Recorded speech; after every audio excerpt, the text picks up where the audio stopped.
Okay, I want to get into the questions. Let me just hop over here to live. I've got a list of questions here in front of me. Jocelyn is asking, Matt, what is your Instagram handle? Our Instagram handle, my wife and I, is Matt_Shantay is her name, Seantay. That would be our Instagram one. My Brazil one, because our biggest team is actually in Brazil, and that's where I'm the most active right now in our business, is matthall.brazil with an S, Brasil. That's probably the best one, Jocelyn, for you to follow in terms of like seeing what I do on social media.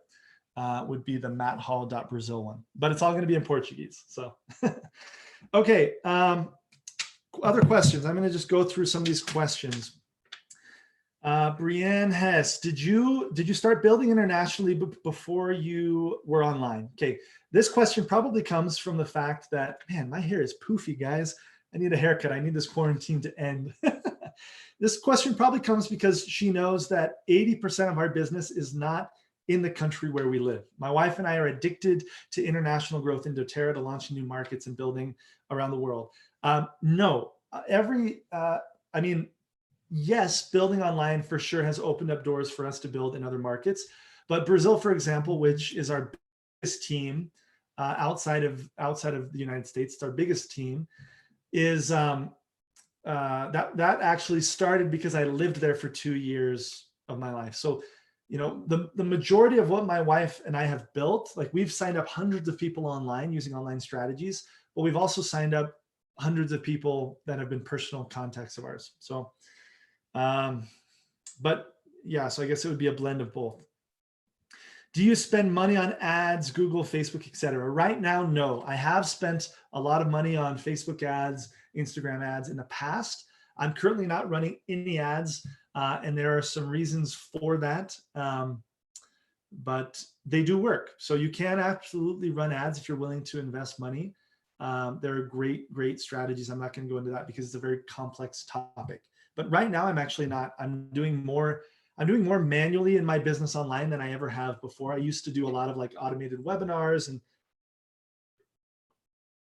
and I've just found that the more I focus on team growth and helping my team learn basic strategies rather than me doing complex strategies, that creates more momentum and growth in our business. Simple strategies to start from zero. If I were you starting from zero, I would use the hot market approach, which I mentioned. Go watch that video with my brand new people. And then I would also start prospecting because you control how many people. So I'd start doing Zoom classes, and I'd have at least a weekly, if not a bi-weekly, twice a week Zoom that you can be inviting people to that you're prospecting on a daily basis, both your friends and prospects online. Marquet asked, how do the algorithms work? It was a little bit longer than that, but it was basically about Facebook and Instagram algorithms. So again, Facebook and Instagram, they do not like overly promotional posts. They love interaction. They love comments. They love likes, and they love the amount of time that a video is watched. They give preference to video. But honestly, I wouldn't make my goal to try to like hack the algorithm or do what the algorithm wants. I would hack your customer, your ideal customer. Like think about your ideal prospect, your ideal partner in doTERRA, and create content, videos, or curiosity posts that you feel like will attract them, that they'll engage with. So if you're doing a live, then make the live not about selling doTERRA, but make it about things that would be valuable or informational or enlightening to that target market. Okay. And then the algorithm, the rest will just happen organically because they're going to comment because they're interested. They're going to like it. They're going to watch the whole thing, and etc.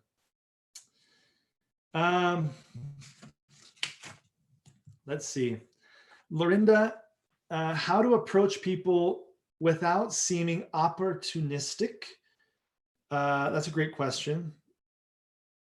And honestly, this is a moment in time where I think a lot of people are worried about that. But I also think if you have the posture and understand that you have the solutions to people's needs right now, and there are more needs than ever before, you won't be shy about what other people think. Like the truth is, no matter what, people are going to judge you.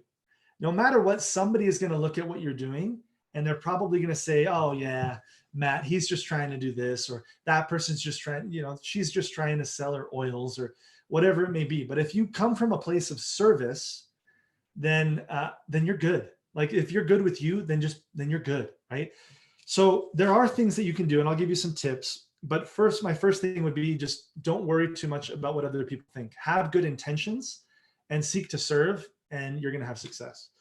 A couple things that you can do is, one, point people to education before you seek a conversion. And so again, instead of posting pictures, oh, look, On Guard is this, and this. Everybody needs On Guard. Like, that's opportunistic. That's like, yes, you're trying to help, but it's obvious that your intention is only to get a sale, or at least people could interpret that as like, okay, they're just trying to sell something. But if you are asking, hey, who is interested in increasing their immune system right now?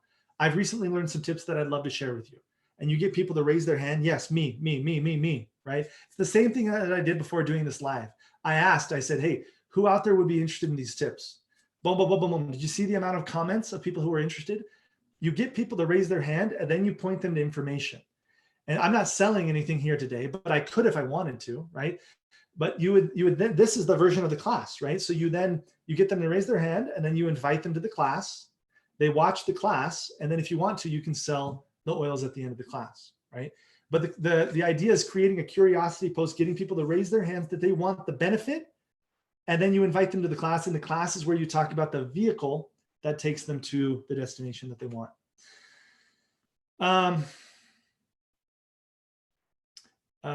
So that'd be my tips around that. But also don't be shy. If you see a need, speak from your heart, be sincere, and tell the person that you feel like you have a solution to what they need. Lorinda also asked, Facebook versus Instagram, is there one that's better than the other? No, it really just depends on you. Both, their organic reach for both is just going down and down and down. But there's still ways to make both work. I prefer Instagram right now, but that's also in part because my target market is mostly on Instagram. And so once you have that target market defined, who it is that you really want to work with, then it's easier to answer this question. On both platforms, you're going to want to be doing live videos. You for sure want to be doing stories and doing video content. How much should I post? The answer to this question is as often as you can while maintaining quality and consistency. Okay? As often as you can while maintaining quality and consistency. So if you can produce amazing pieces of content for your followers on Instagram or YouTube or whatever every single day, and it's really high quality stuff, and you're also very consistent with that routine, then you'll be successful. But the most important things are consistency and engagement. And so if you can't commit, like once a week, for example, would be a great commitment to doing a live. Like if you're going to do a really good live on Facebook or Instagram once a week at the same time, and it's going to be really well produced, where you prepared content, you prepared your thoughts. It's not just off the cuff.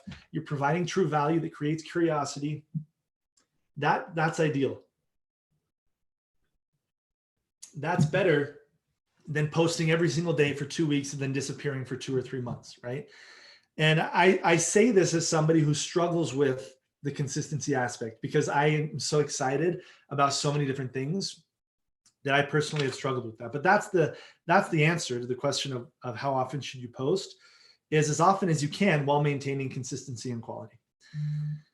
Facebook business page versus profile. Only use your business page if you plan on running advertisements. If you plan on running ads, you should mostly be using your profile, but not doing overly promotional posts, or nobody will see them because the algorithm will just slap you. Okay. Should I have my own customer group or should I use my uplines group? If it were me, I'd use my uplines group as long as humanly possible. Okay. So a lot of people, they want to be independent. They want to be, they want to have their own stuff. But my advice to you would be to use your uplines group as long as they will let you. Like until they're kicking you out, like we still, as a presidential diamond, we're still like piggybacking on our uplines convention dinners, because it's just so much better when there's more people, when there's other leaders, cross-line collaboration, when there's, more enthusiasm and excitement in the group, I feel like the more people, the better. Obviously, it can get to a point where it's overwhelming and you need to separate out. And so, but usually your upline they'll be like, okay, now it's time for you to be on your way, right? And so I wouldn't open up my own group until my upline makes me, or unless I see a real need for it. Finding how to find new people if your warm market is exhausted. It really comes to, normally I would teach you lots of like strategies to go out of your home and find new people, right? But we're all locked in our homes. And so that's where prospecting is going to be your solution, social media prospecting. Okay. Let me hop over here onto YouTube and see if there are any other questions. Solution, social media prospecting. If not, then we're just going to end the live. I apologize again that this video got cut in half. We're going to have two, we're going to have part 1 and part 2 to this video because of Zoom, but I hope that this was beneficial. If it was, please let me know in the chat or in the comments below. If you feel like this is beneficial, share it with your team, subscribe to the channel. I plan on doing a lot more content here on this channel to help you build your business. And yeah, so that's it. That's all I have for you guys today. I just want to reiterate the fact that there's never been a better moment than right now for you to be sharing doTERRA. Why? Because maybe more than ever, people are looking, but also they have real needs. Like, as I've seen the unemployment numbers skyrocket, and people very, very close to me who have big companies talking about how they're going to have to lay off probably big numbers of employees. I personally am seeing, we had last month, March, it was our best month in doTERRA in terms of volume and new people joining. And so a lot of you guys can probably resonate with that. And I feel like the need for doTERRA is only increasing. And as the chaos continues in the world, or as the economy suffers, what that means to me is our responsibility is increasing, okay? Our responsibility as wellness advocates is increasing. So be proud of what you have, have posture, have sincerity and heart in everything that you do. But if you step up and step out and you're willing to serve, I feel like there's never been a better time to really serve people and build a doTERRA business. So hope that's beneficial. Hope you guys enjoyed this video. And again, if it was beneficial to you, share it with your team. Have an amazing night, and we'll talk to you later. Bye.